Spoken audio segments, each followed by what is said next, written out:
Still done. Hey, everyone. We are live on the Overland podcast. Thank you for being here on this nice and beautiful. I tell you what, we have had the most beautiful weather in Arkansas in a long stinking time. We are past the tornadoes. We're done with that. We're done with all the rain. How much rain did you get? I don't know, probably 6-7 inches. Little Rock said 13 inches, and that's in 30 hours. Yeah. 13 inches in 30 hours. And from the looks of your yard, you got at least that or more, because I couldn't see any grass. All I saw was water. Yeah, I didn't. I guessed a little bit there. I didn't check my gauge, so my gauge probably overflowed for a couple of days. It probably did. I don't know. Well, it's been amazing. I love having the cool mornings where you have like a little jacket in the morning. Do you go outside in the mornings? Every morning. Every morning. Okay, so I go outside in the morning because I work outside, and I went outside this morning. Had to put a jacket on because it was cold, and then it warmed up. It was so nice, little breeze. Me and my wife had an amazing dinner when we got home. Had some eggs and Spam and meat of champions. And then we went on a little bike ride and came home and sat on the back porch till we got ready for this. And it's just been beautiful. It's been absolutely stinking beautiful. I know. It's such a nice change from what we had since Jasper. I mean, when we were at Jasper, we had, all that rain and hail, and then there was snow and sleet and more hail after that, and torrential cloudy, rain. So, cloudy the whole time. Didn't see the sun for 3 days. But it's been nice. It's been really nice. Well, we have with us tonight someone I've followed on Instagram for a while, and he has one of the coolest rigs I've seen. I absolutely love his Toyota truck, and can't wait to talk to him about that. And he's got one of the coolest pups out there named Waylon. I like his dog. Good boy. Matt. How you say your last name, Matt? Marchal? Marchal. Okay. All right. I would have never guessed that. Well, that'd probably been my second guess. Matt Marchal. Awesome. Well, thank you for joining us. We know you from Instagram as Travels with Waylon, and I've talked to you a little bit, and just can't wait to visit with you a little bit about who you are, what you do, and a little bit of background about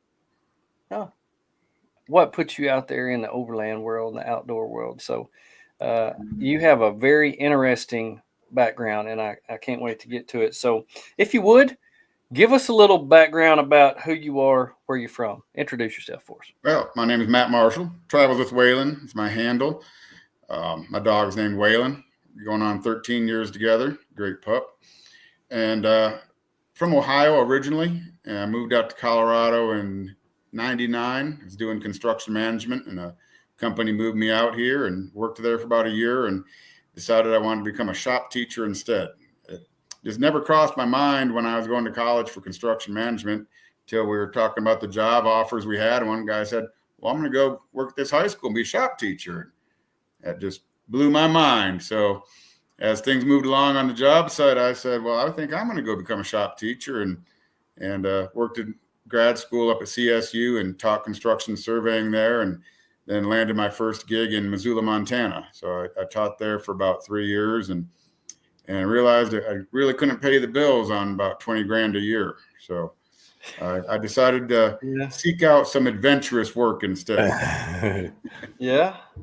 Well, so when you say shop, tell us what you mean by shop. That can mean a lot of different things. So what is your specialty in, and what do you teach specifically? Well, I teach woodworking and metalworking, and basically, we'll do cutting boards, Colorado flags, and we'll do some welding, sheet metal toolboxes.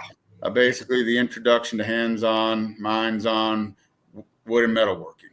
We also have advanced manufacturing. We have lasers, CNCs, water jet, plasma cams, assortment of lathes. So try to engage the students with the quick turnaround and the entry levels, and have them, kind of excel and find their own niche in the shop, and see where it can take them. That sounds like a lot of cool stuff. That sounds like so much fun. Okay, so I've got a story for you. I also work at a school, and one of my best friends that worked at the high school, we have what's called a career center. So we have a career center where people that want to go into blue collar jobs, they do some training there, and they also do some like VOTEC stuff. So we have construction, auto body, auto mechanics, welding, drafting, and different things like that. Well, fortunately for me, my buddy was in the welding. He taught welding there for 28 years, whatever. And so I go to him and I say, "Have you ever wanted to build an overland trailer? Please say yes." and he said, most of what we do or get to do is build smokers and deer stands. He said that's just about all we do because it's self-supportive, because they build them and sell them, and they build them and sell them. And he said, come over here, draw out what you want, and we'll do it. And so I went over there and drew on a napkin what I was wanting. I took him our buddy Scott. He's like I hope Scott's listening. He's like the oldest friend I have, and he's like a great grandpa to me. And he'll enjoy that. I hope he hears that.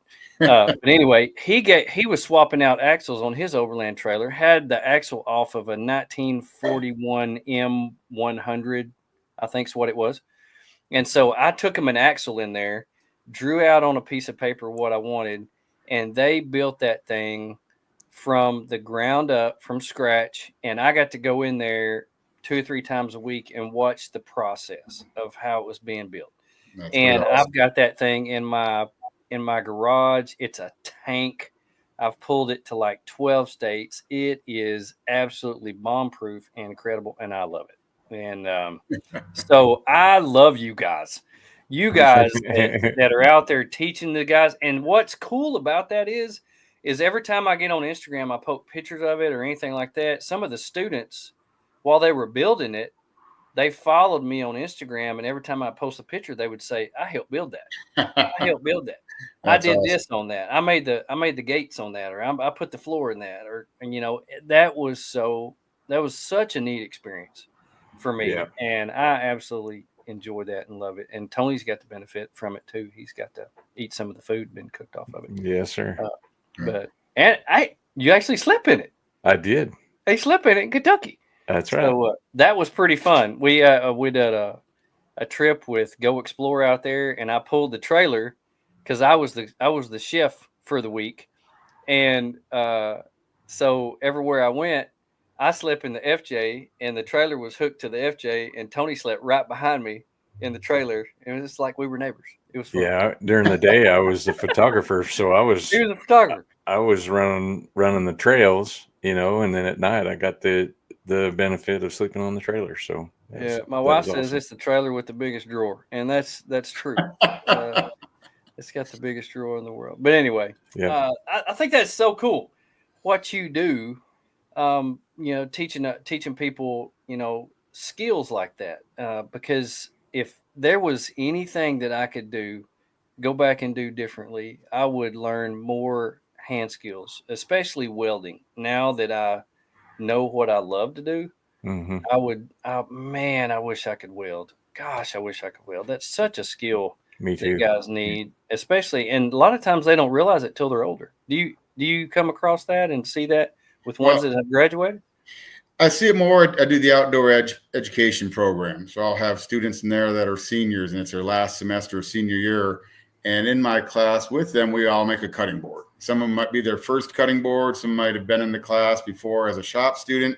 And that's one of the things I hear, like, wow, I wish I knew this existed, or this is great. And seeing that light bulb come on, not necessarily if it's going to be a career or not, but that skill set that they acquire, and it seems empowering to them. And it's about 50 in the outdoor ed. It's about 50-50 guy to girl ratio, and it's just a good diverse group in there, and they're all helping each other, working on power tools, and get a cutting board to take home, and that's pretty neat. But the welding in my actual shop classes, I've had some students come out of there that are, going into the welding trades, going to the mechanic trades, even, girls also.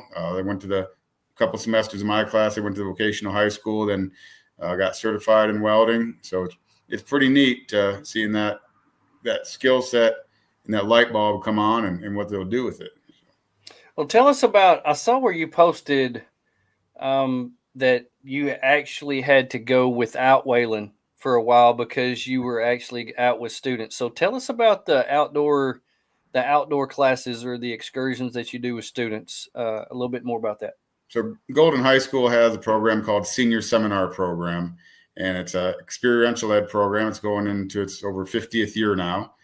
And it's a semester of not necessarily outdoor education, but a lot of education that takes place out of doors.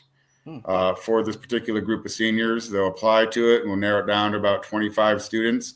And we travel pretty much now throughout the country. I go on the Sand, Sea, and Soul trip. So we'll leave from Colorado, go down through New Mexico, Arizona, San Diego, and then from San Diego back, we'll hit Joshua Tree, Grand Canyon, and Arches. We'll actually hike the Grand Canyon down and back in one day. Do a lot of exploring with geology. There's instructors that come along that will teach you lessons related to the environment that we're in. Right now, they're in the Indian reservations down in Southwest, so they have their studies down there while they're staying on some tribal land. They were just in DC a few weeks ago. They were there for a week. And then they'll bike the Kokopelli Trail towards the beginning of May.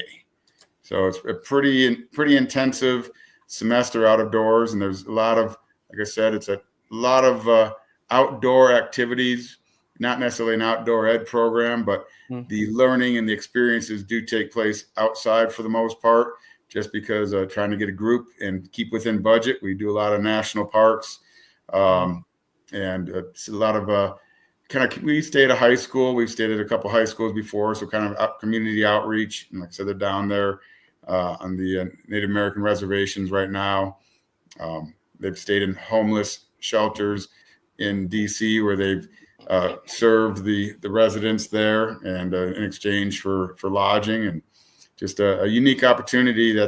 We're multi-generational. So we have some students whose parents went there, and I'm not sure if we're getting on grandparents at this point or not, but it's a pretty neat experience. And especially if I've had the kids in the class, squirrely freshmen, and then now they're seniors and, matured, a little more direction. And then if they've had the shop, they then help the other students out, because we do, like I said, we'll make the cutting board in that class also, just to get a little shop experience. So it's pretty well-rounded. That is Nice. so cool. Nice. Man, what I would have given to have had the opportunity to do something like that. It's kind of like, you think you have to wait till college to be able to like go abroad or do things like that, study abroad. But that's kind of like the study abroad where you just go outdoors and learn. Did you ever have anything like that, Tony? No. Nope. Never had that. That was not an option.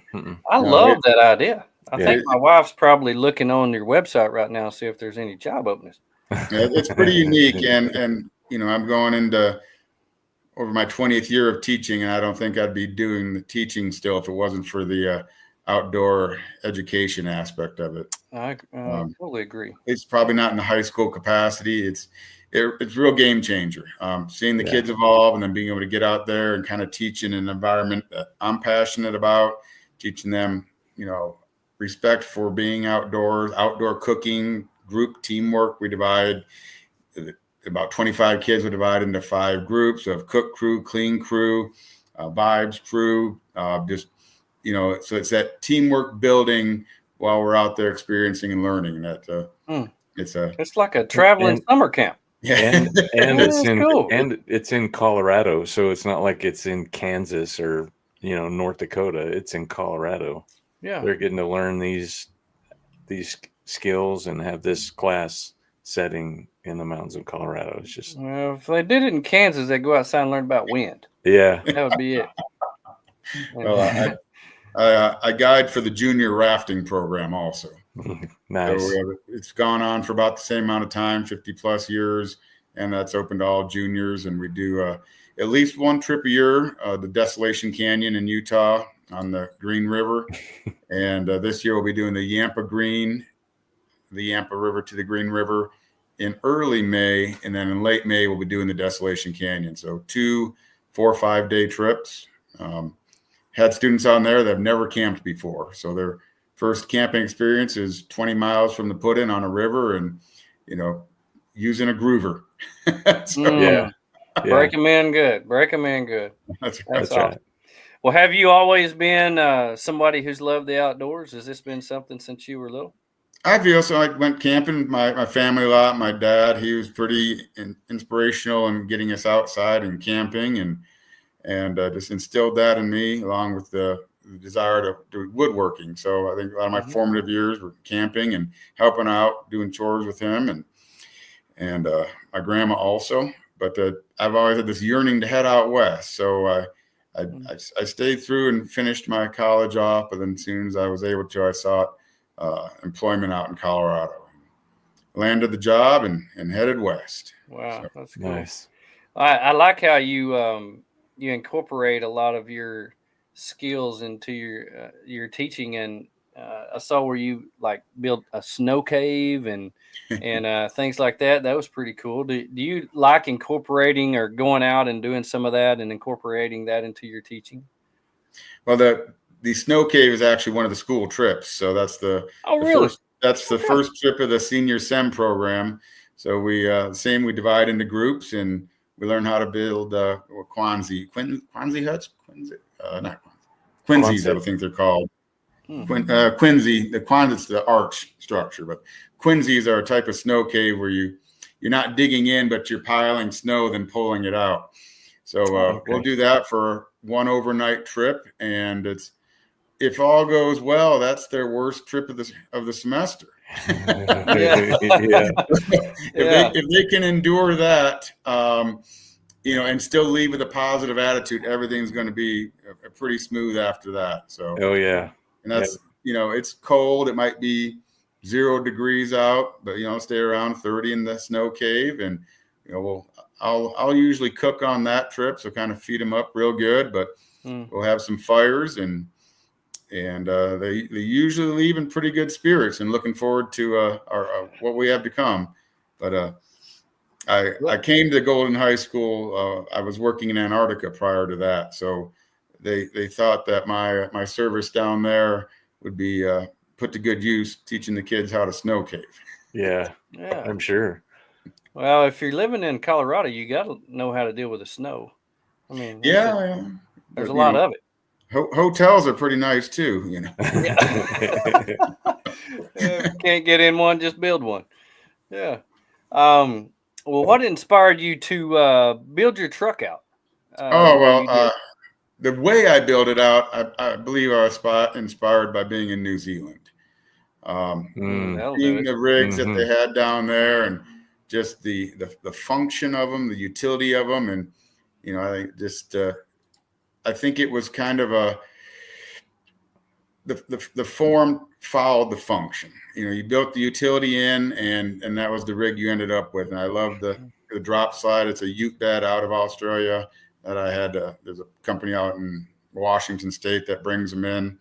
So I had the bed on, and then I started building the hoops up. And a company out of Denver built the canopy off an Australian design, and we worked on that together. And it's been a great project of keeping it. Like this weekend, I had about 15 bags of topsoil mulch in there. So being able to still use the truck, which is, I always want to build it out, make a camper out of it, but then I'm throwing, I'm using it as a truck. So now that I got the penthouse upstairs, it kind of works really well for both worlds. But I was inspired for that particular design from being in New Zealand and seeing how the Utes, how they run their Utes trucks down there.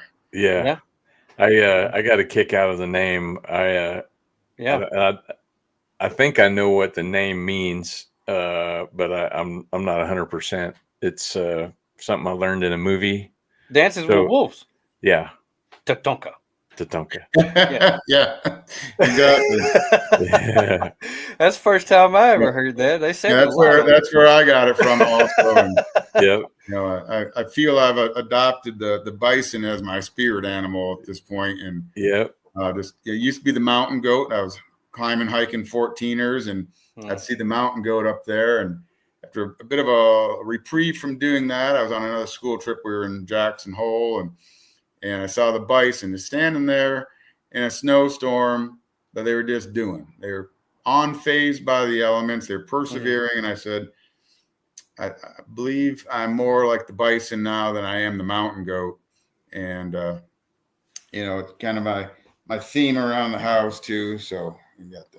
Oh, There yeah. you But I think the truck, the way it sits, pretty slow going, but got that hump on the back for the camper, and you know, it became Tatanka. I'm digging love it. Yep. I love sure. it. And you know, it wasn't until I actually started, you know, like going down through some of your Instagram to see that the bed actually folds down on the side, which I thought that's genius. Yeah, they fold down or they pop off if I want to run it. You know. Yeah, it's so cool. And I've always, I don't know why, but I've always loved the soft tops. They're just they're intriguing to me, and I just love how they are. And now that you've got is it a Go Fast camper That is on top? Go Fast platform. And you can access that from the bottom, right? Yeah, I cut about a third of the floor out of the rooftop tent, and they made a sliding platform, so I can stand up, change, and then pop up into it and slide the platform over, and it's fully floored up on top then. So does Waylon get up there with you, or does he stay down below? Yeah. Yeah. Yeah, Nice. that's awesome. I was wondering how much of that, when you built your rig out, how much of it you did yourself. And you can tell there are some, like the Go Fast, and there are some, you know, big name companies that you put on there.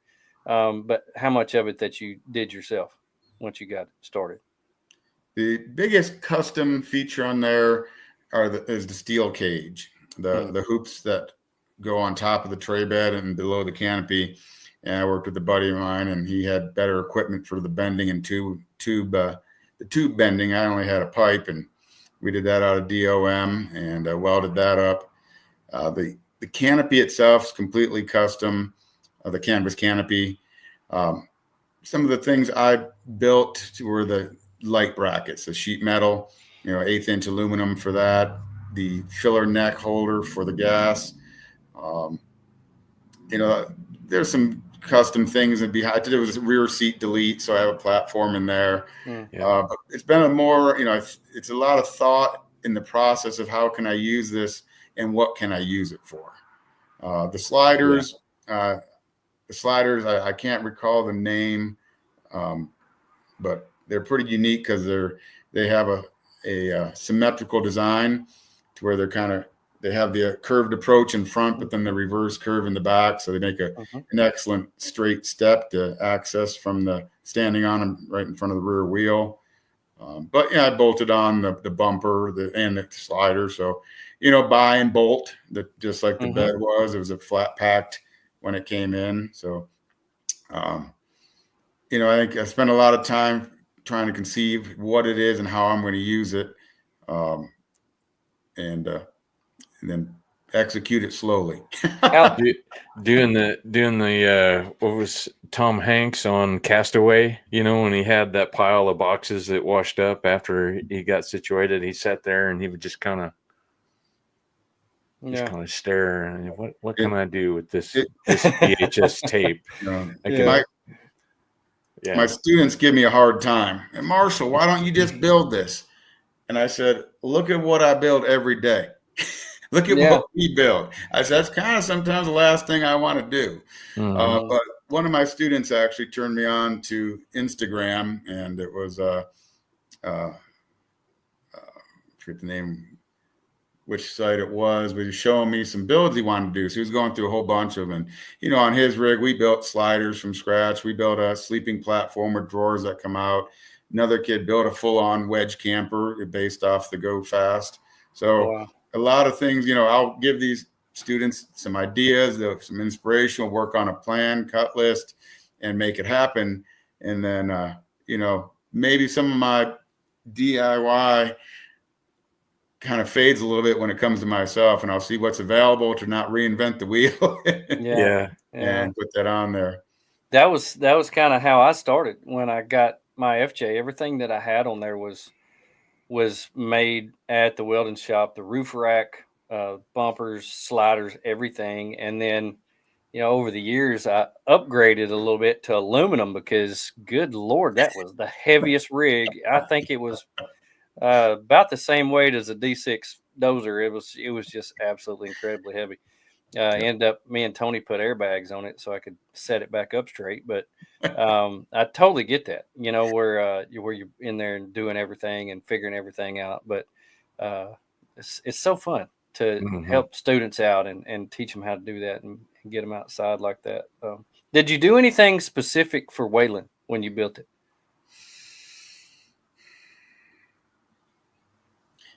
I don't think anything particular, except in the rear seat delete, I made sure I can stack two.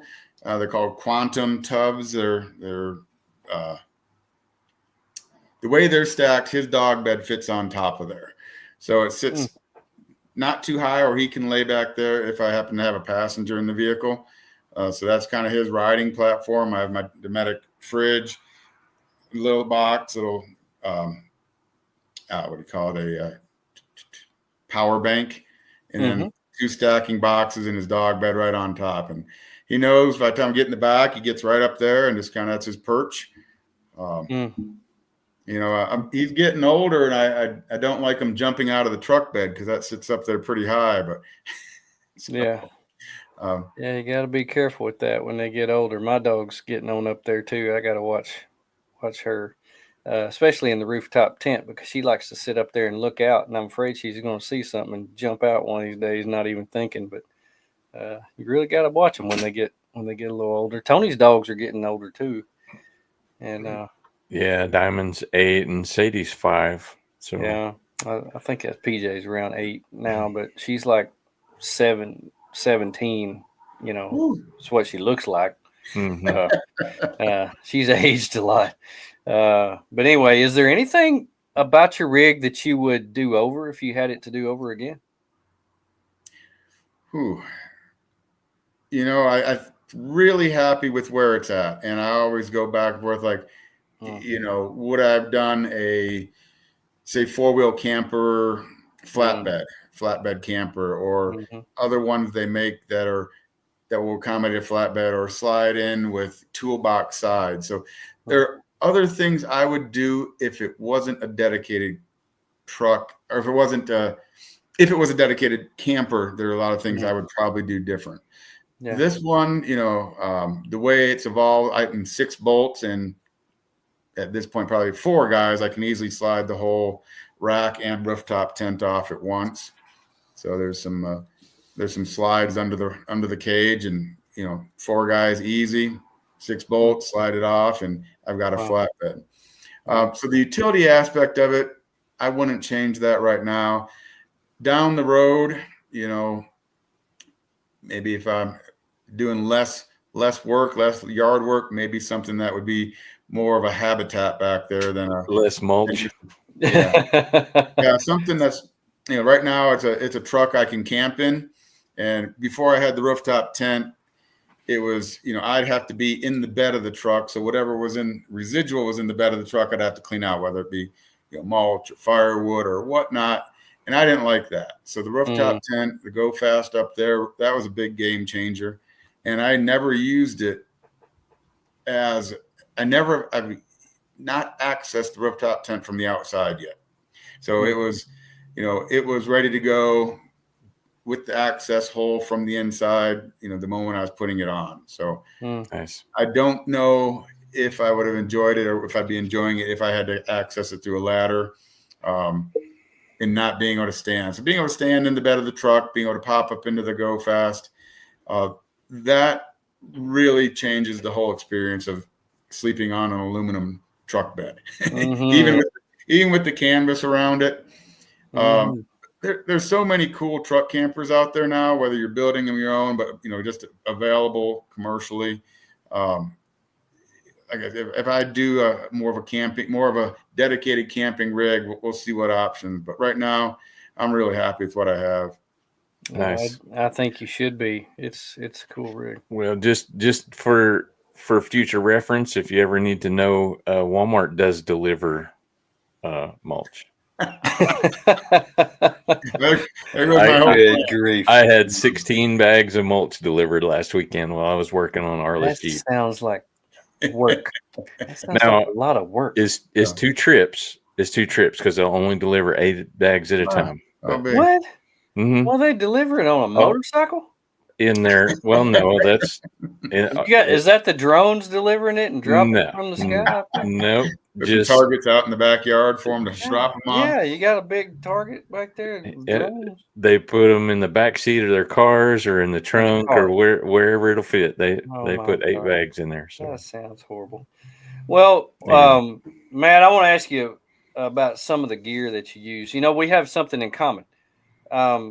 We both use Cook Partner stoves, and we both were in the 2025 calendar. Did you know I was in that?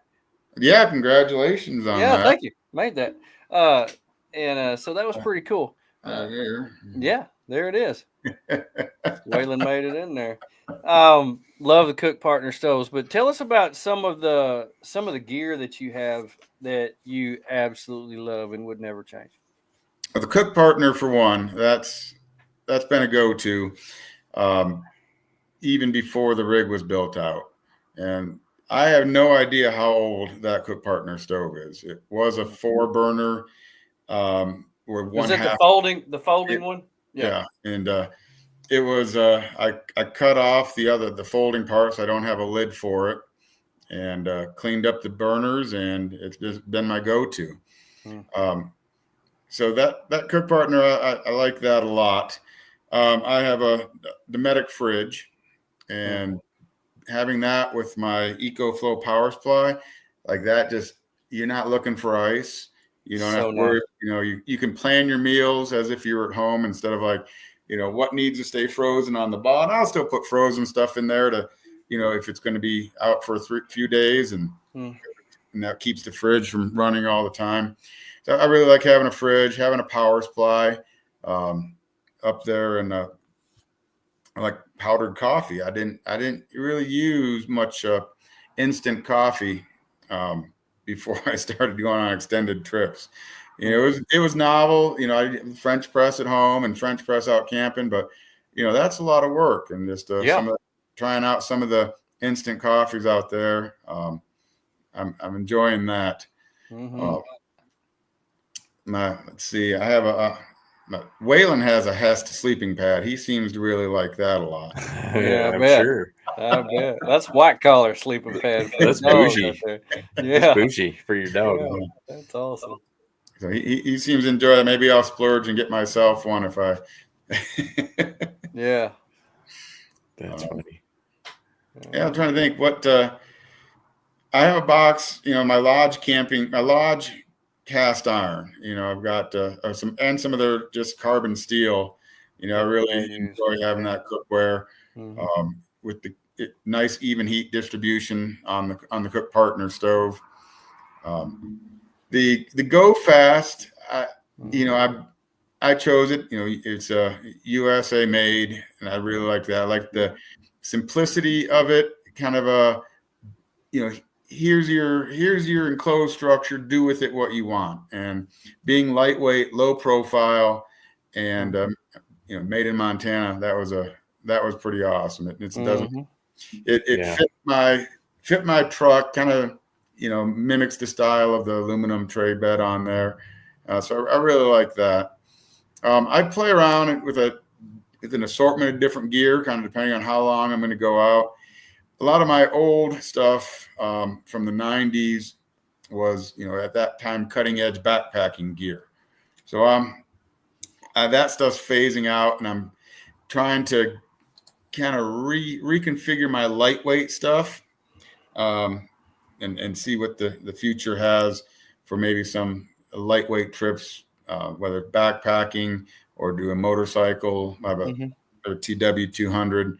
I want to do some trail riding with that, or just bike packing on the mountain bike. So I'm going to play around with that gear, but I think for the truck, I'm kind of dialed in to what fits. And it was maybe buy 3 of these different items and how it fits in the rear seat with the rear seat delete, how it fits best, and get rid of the rest.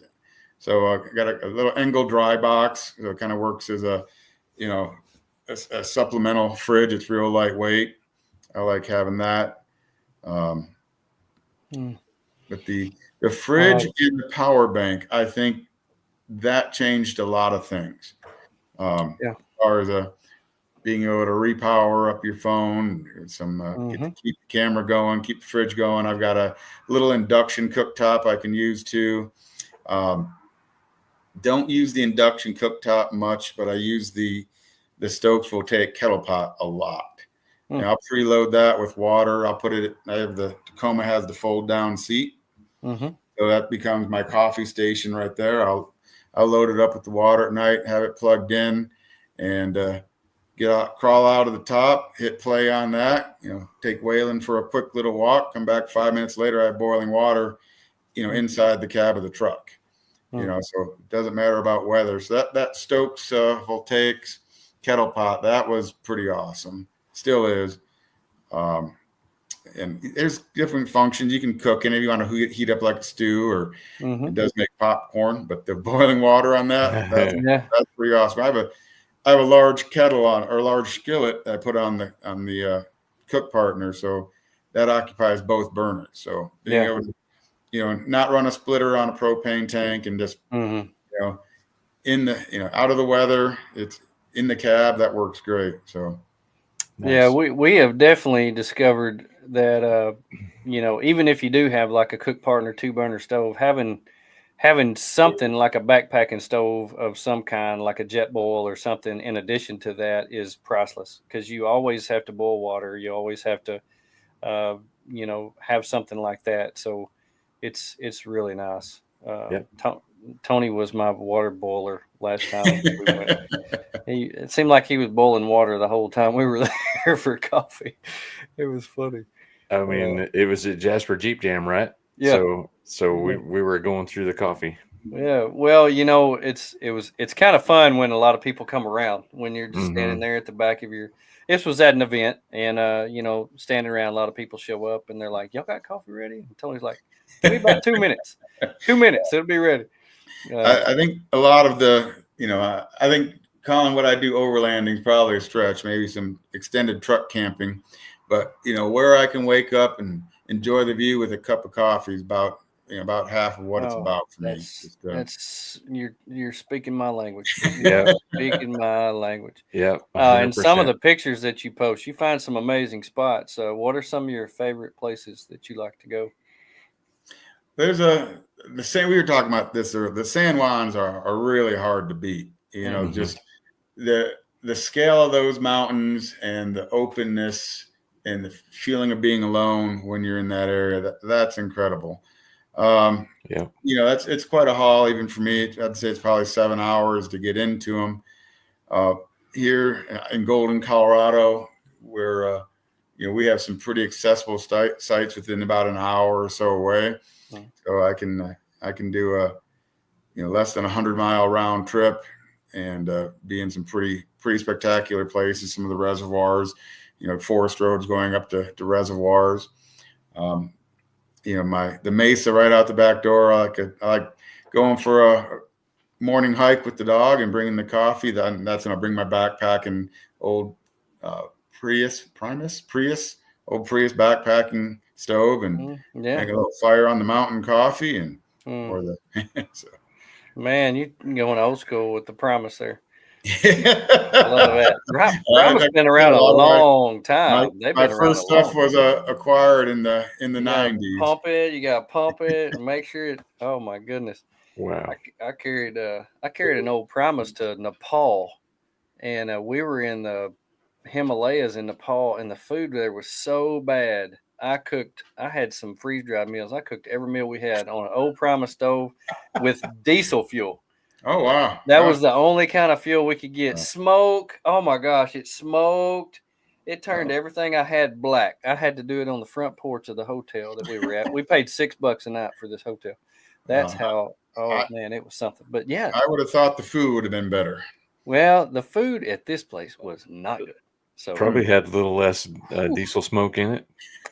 well, it may have had a little less diesel smoke, but my food, I kept the diesel smoke out of my food. It was just smoked up the neighborhood.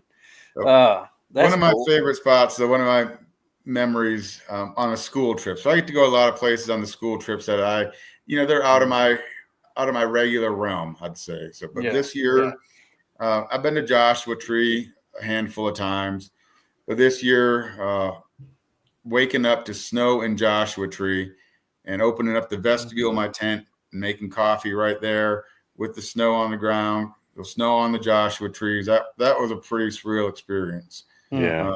And then just after that, made some coffee on the rim of the Grand Canyon. So, a little brew with a view is what I'm going for. Yeah. Kidding. That sounds like a rough time. Sounds horrible. Yeah. Well, you got to get up pretty early to beat the kids, though. You know, 'cause once they wake up, it's game on, and that's right. Chaperone duties are in full effect. Yeah. What do you is Waylon a good traveler? And when he really is, I was his fifth owner by the time he was 3 or 4 months old. So he had a lot of anxiety of getting in the vehicle. He'd start, running at the nose and maybe even throwing up before the vehicle was moving. So it wasn't motion sickness. I think it was, here comes another home. And I think he's kind of figured it out now after all these years. We're just going out to have a good time. So he seems to know the routine. And I'm hoping that, he's enjoying it as much as I am. And, the name of my program, Travel with Waylon, it's really about, giving him his best life right now. And we're enjoying it together. Yeah. That's cool. Well, your dog and coffee with a view. Yeah. I mean, sounds like a horrible life, I swear. Sounds like what we're all trying to get to. Have you met other people out there in the community that are kind of doing the same thing that you're doing with their pets and stuff? And when you're out, have you met anybody like that? Well, in Colorado here, it's definitely a lot of dogs. So a lot of people that I know, there'll be more pictures of their dogs doing something than their spouse or their children. Yeah, that's awesome. I love it. I don't think it's that unique in that aspect, but I'd still think that, Waylon himself, he's a pretty unique dog, and we have a pretty tight, special bond. So, I don't guess I realized he was that old. Y'all been together that long. That's a long time. Yeah. Pretty good run. And he's got a little bit of gray. Several years off where I was doing some pretty heavy house remodeling projects, and, I don't feel I gave him all that he needed for, how much he put up with what I was doing. So really been dedicating the last few years to get out there and enjoy each other. Yeah, that's cool. I mean, I love the posts of him sitting there with the sides rolled up on the tent, and it's just like he's sitting there on the flatbed, just kind of looking out over the, his kingdom. It's like Mufasa. Yeah, he's like Mufasa looking over his kingdom. Yeah, I love that so much. Well, he's sitting up there thinking this is a good life right now. If I head out and he doesn't know where I am, he typically goes back to the truck, and that's his domain. So, and he really sleeps well when we go camping. I don't know whether it's just we do a lot of hiking and walking around, but we'll pop up there in the GFC, and I was thinking that's going to be a bummer getting him out of there in the middle of the night, and he doesn't stir. So he's a great travel buddy. It's funny. Our dogs, when my wife's at home, she takes them out to potty in the middle of the night, and sometimes I don't even wake up. But when she's gone, I don't take them out to potty in the middle of the night. I don't know what's Boy, going up with that. We do. They got her figured out. Mm-hmm. Yeah, our little Frenchie last weekend. I don't know what her deal is. She changes every time we go somewhere. But when we were at Jasper Jeep Jam, of course the storms kind of rattled her, and she sat there and looked outside the window all night. But this past weekend when we were well, look at there There's is. Waylon. There he is. Hey, buddy. That's Yeah. awesome. I was hoping he would make an appearance. But this past weekend, we put her up in the tent. The next thing I know, she is on my wife's pillow. So she is like sleeping on my wife's pillow between us. And she's right here. There we go. There we go. And, Dog show, yeah. Baby dog. I don't even have my dog. Where's my dog at? I feel kind of left out. He likes that go fast. Where that wedge starts, he'll hunker in right down there. And, I think he likes the confines. But then when we have it open during the day, he'll. There's my girl. There she is. Girl. Peach. Kind of assess his kingdom, his territory. Peach. Who's that? Who's that? Who's that? There's the pups. Who's that? Pups. I do that too, and they take off to the garage door waiting for Mama to come in. Yeah, he figured someone just showed up. Who's that? Whoops. She dropped the dough. I'm sorry. She didn't drop the dough. Oh. I love it. Well, do you feel like getting outside with Waylon has changed your outlook on anything? I think it's changed my priorities. Okay.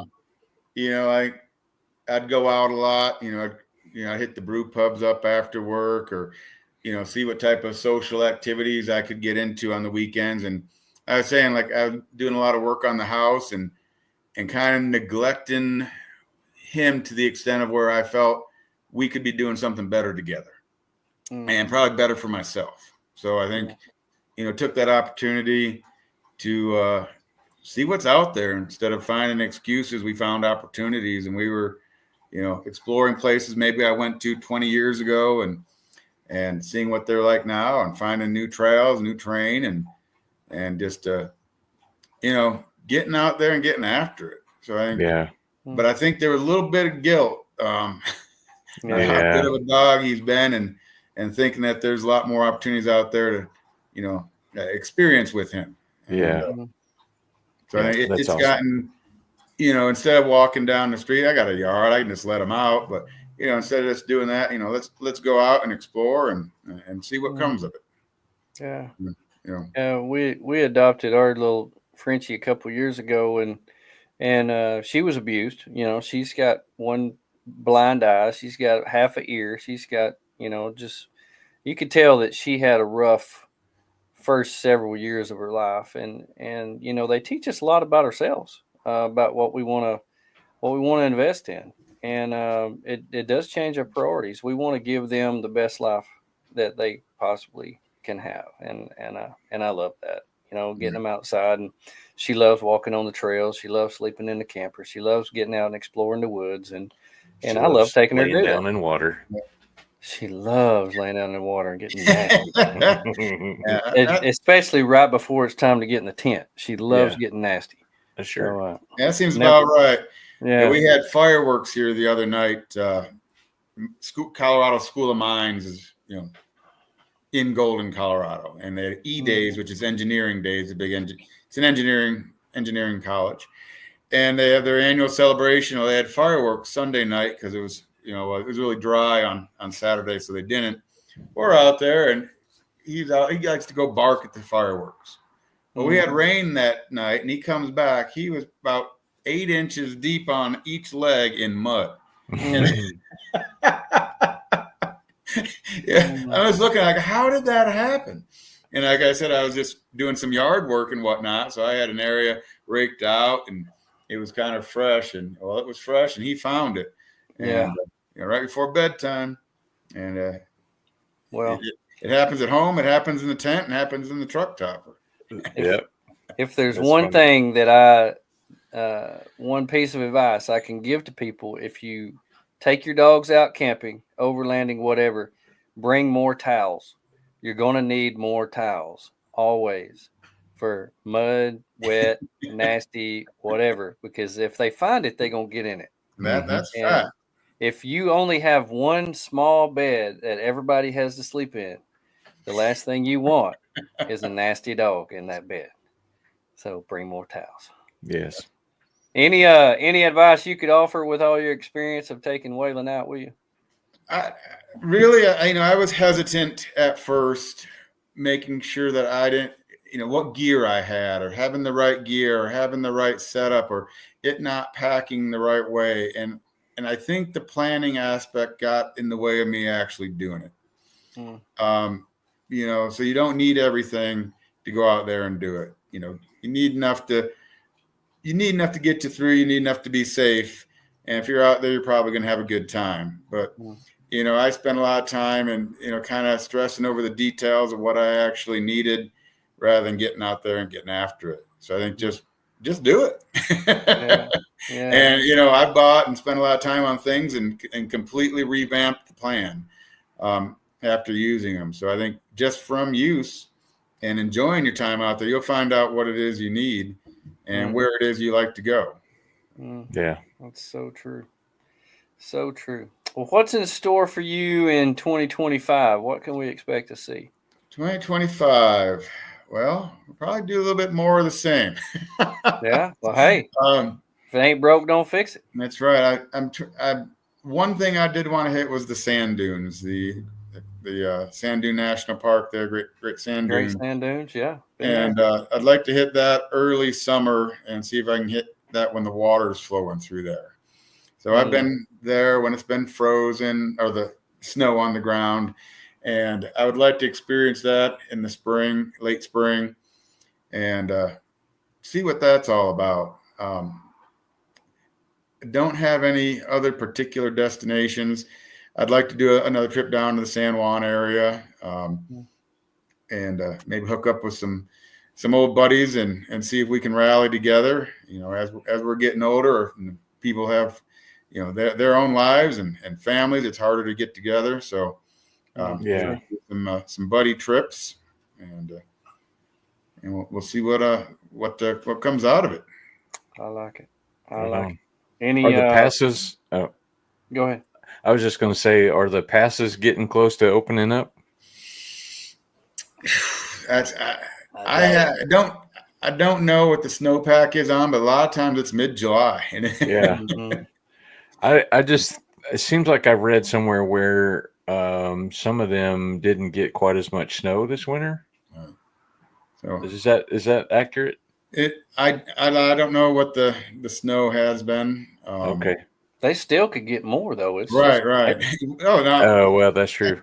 I told you I did a bunch of yard work on Sunday, and I have my sprinklers on I didn't set the timer up now because I'm still playing with it, but I hit the go button around 4:30 in the morning on Monday. I popped my head out the window to take a look and see if they're coming out. We had an inch of snow on the ground. Oh wow! So you talk about all the rain you got just passed, and I'm like, yeah, we had 70-degree weather on Saturday, Sunday, and then snow overnight. So yeah, we had 85-degree weather over the weekend. It was hot. My goodness. I'll have to start venturing out more and getting a feel for what the snow is like. But yeah, a lot of times in summer, some are just closed off for wildlife. They'll open them up, not necessarily closed because they're snowed out. Well, we're getting kind of towards the end, and we got to talking about some more stuff. I kind of let the time get away from me, but I wanted to ask you about your time in Antarctica. Tell us about what you did there and how you enjoyed that, and how in the world did you end up on the bottom of the earth? Well, when I was in grad school, I started working for the National Park Service as a carpenter. So I was doing that during the summers, and people I knew there, we were working in the national park and then in Antarctica during our winter. So Antarctica summer. So they'd be in the park from, say, June through September, and then from October to February, they'd be in Antarctica. And it kind of blew my mind that that's a crazy thing to do. And I moved to Missoula, and one of the first two people I met there had been part of the Antarctic program. So I taught for 3 years, and I was at my end of I thought teaching, and I said, well, I'm going to look into this Antarctic program, and I went to the job fair down in Denver, and they signed me up. So I went down there in 2006 for the first time as a carpenter, and then again in 2007. So during those 2 years, I worked in Grand Teton then as a historic preservation carpenter during the summer, and then Antarctica during our winter. And it was an incredible life-changing experience. The people I've met in the park, they're pretty awesome people, a real diverse group of people that, find maybe more meaning in the service they're doing than necessarily the paycheck or the office. Mm-hmm. And I think that was the same down in Antarctica. You really highly educated people coming down there for a different experience. And it really created kind of a family of people where, right now, my friends that I met in 2006, some of them are still going down there annually. Mm-hmm. And wow. So it's a pretty unique culture. Everything you need to sustain a small city is down there. My job was a field carpenter, so I'd, get around, whether it was in a C-130, a small prop plane, a helicopter, snow machine, snow cats. However we got around, I'd get to usually a desolate place, and we'd start building town. Town might be a few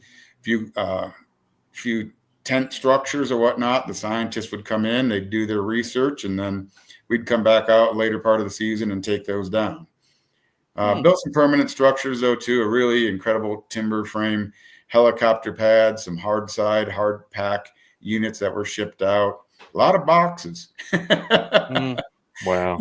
And then work orders around, in town, McMurdo Station. So, door blows off and, put work order together and trying to, make things happen down there. So it was, my job as a carpenter in the carp shop. I also worked kind of as the journeyman carpenter, and not just because we traveled down there, but I was in charge of teaching the apprentice carpenters kind of the lay of the shop. And that was neat. So I got to take my teaching experience and put it down there to where, safety was a big concern, because you get hurt down there, and resources are really limited too. So planning your workout, being safe, and a pretty incredible carpenter shop, and the history of the carpenter shop down there is pretty awesome too. So it's one of the original structures from the 50s, from the Seabees. The Navy Seabees built that structure to build the town of McMurdo. So it's pretty cool. That is so neat. Never knew anything like that existed. Well, you really got to plan that out. It's not like you can run to Lowe's or Home Depot if you're missing a couple of 2x4s. Yeah, they flew me out to a communication island called Black Island, and they wanted a deck built. So I went there the first day and got all my measurements together and list of materials. And then the next day, a helicopter comes with a sling load and drops a bunk of lumber and all the hardware needed. And I spent the next few days out there building a deck. So wow. See, I couldn't do that because I always forget something. There's never one trip to Home Depot. There's always two, at least two, because I always forget at least one thing and have to go back and get it. I agree. I'm not saying it doesn't happen down there. I love it. Well, I feel better about myself now. Yeah. Oh man, that's so neat. I love that. And man, that's so neat to hear about everything that you're doing with the kids. I work in a school. My wife works in a school, so we feel your pain working with students. But it's also with high school students, especially seniors. You got a very rewarding. That's a very rewarding time because they're fixing to get out in the world, and you can see a little bit of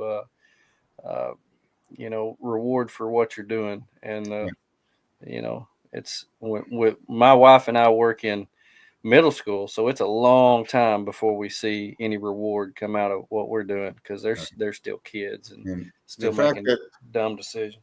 they got one foot out the door or down the aisle for graduation, but still excited to be there. That keeps me going too. So Yeah, I'm sure. That's a great time. It really is. Well, Matt, thank you so much for coming on here and joining us. We really appreciate you taking time. Such an interesting guy with a cool dog and an awesome truck. And you're right up our alley. You know, and you spoke to my heart. A lot of the things that you said, you know, going out with your dog, hiking with your dog, and just taking out and waking up to beautiful views with a cup of coffee. I mean, that's pretty much you.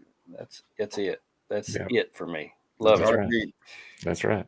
You put out some great content on your socials. I would encourage everybody to give Travels with Waylon a follow, and we'll be putting that out on when we put this podcast live on all platforms tomorrow. So anyway, very encouraging, worth our time, and we really appreciate you coming on. Thank you for sharing with us. Yes, sir. I appreciate you guys. Thank you, Tony. Thank you, Yes, Joey. sir. Yes, sir. And, enjoy your guys' content also. So thanks for having me. Appreciate it. Well, for everyone who supports us each and every week, thank you for doing that. You make sure that this happens every week. Tony, thank you for being here. Yeah, and I can't wait to see your rig. You've done a lot of work to it. You scalped it, and then you put a top back on it. And so I can't wait to see that. It's getting close. Getting close. Yep. It's taller. It's like it grew. It's a lot taller. Yeah, it's so cool. Well, everyone, I hope you have the absolute best week. Make sure you get out. Maybe you get a long weekend this week. We're off on Friday because it's Good Friday. And if we're off on a Friday, that is a Good Friday. That's right. Easter coming up. Hope you get to spend time with family and friends. Get outside, enjoy this beautiful world that we have. And whether you travel by rig or by chute, look out for number 1 and don't step in number 2.